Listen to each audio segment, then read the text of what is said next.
మహాత్ములు అన్నట్టు మాట్లాడుతున్నారు. మీరు చేసిన ఏదో పని మీరు ఇప్పుడు పరువు ఉందా? ఇంకోదాన్ని మగవాడిని తీసుకొచ్చి చేసుకున్నావు. 2 పిల్లల తల్లి ఎక్కడ అమ్మాయి మొగుడిని వచ్చి పెళ్లి చేసుకున్నావు. ఇప్పుడుందా నీకు పరువు?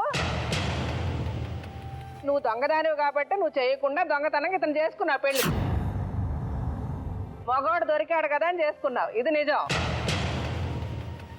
మనుషుల జీవితాలతో మాటలు ఉపయోగించి మోసం జరుగుతుందో అది ఎప్పుడు కూడా తాత్కాలికమే.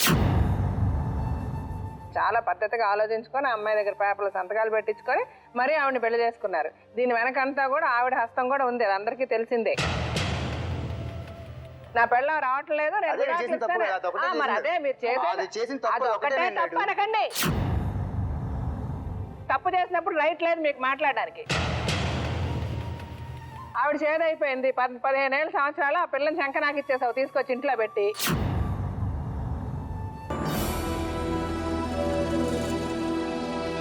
ఏదో పని ఎవడు చెప్తే చేస్తావు వెళ్ళి. ఇంకొక అమ్మాయి మొగుడిని నువ్వు పెళ్లి చేసుకుంటున్నప్పుడు దానికి ఒక పద్ధతి ఉంది కదా. అమ్మాయి నేను రైట్ చేసినా నేను చెప్పట్లా, అతనికి అదే చెప్తున్నా, నీకు అదే చెప్తున్నా. ఆ అమ్మాయి తప్పు చేసిందంటే మీరు పద్ధతిగా నిరూపించి పద్ధతిగా విడాకులు ఇచ్చి పద్ధతిగా పెళ్లి చేసుకోవాలి. ఈ దొంగదారి దొక్కింది ఎవరు ఇక్కడ? పద్ధతి అయిన ఆడదైతే చేయగలగా. ముందు అసలు ఎందుకు మేడం అలా అనాలి అంటదండి.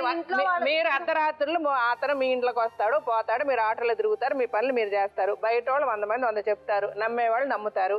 మీరు తప్పు చేయని వాళ్ళైతే మీరు పద్ధతిగా నిరూపించుకునే పద్ధతి వేరే ఉంది. మీరు ఆ పద్ధతిగా నిరూపించుకోలేదే. ఆ అమ్మాయి ఏం చెప్పింది అలాగే అదే ఏదో పని చేసి కదా నువ్వు అమ్మాయిని అతను పెళ్లి చేసుకున్నావు.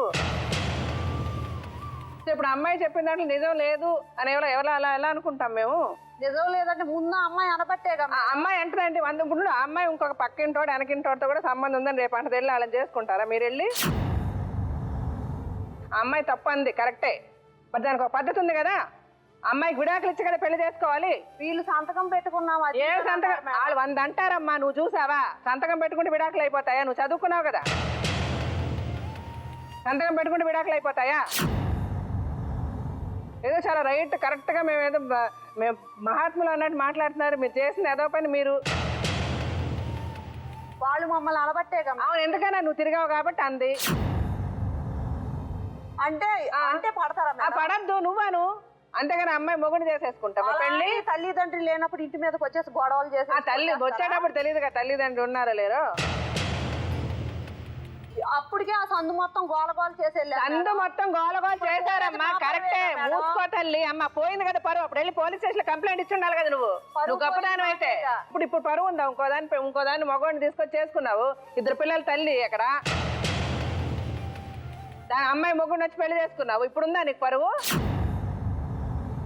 వాళ్ళు వచ్చి నిజంగా నువ్వు అంత గొప్పదానివి అయితే వాళ్ళు ఇంట్లో వచ్చి గొడవ చేసినప్పుడు ఇలా ఏదో పని చేశారని పోలీస్ స్టేషన్ లో కంప్లైంట్ ఇవ్వాలి. ఎవరమ్మా నువ్వు ఎందుకు వెళ్ళి ఇంకో ఇంట్లో గొడవ పెట్టావు అని అడుగుతారా?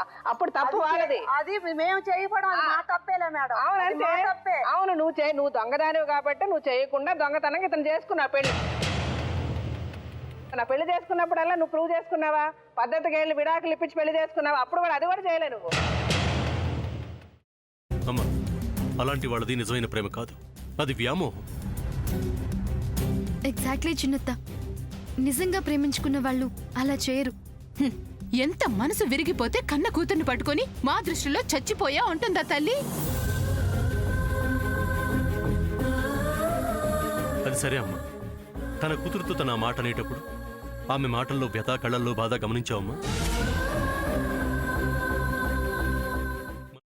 పెద్దబాబుకు బర్త్డే విషెస్ చెప్పు కూడా వెళ్ళాం కదా. ఊరికే ఎలా కాలిపోతుంది?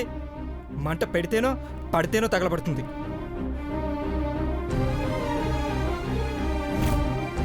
కరెక్ట్ చిన్నబాబు, నీకొచ్చినట్టే నాకు డౌట్ వచ్చింది. పార్వతే షర్టును తగలబెట్టిందనుకుంటా.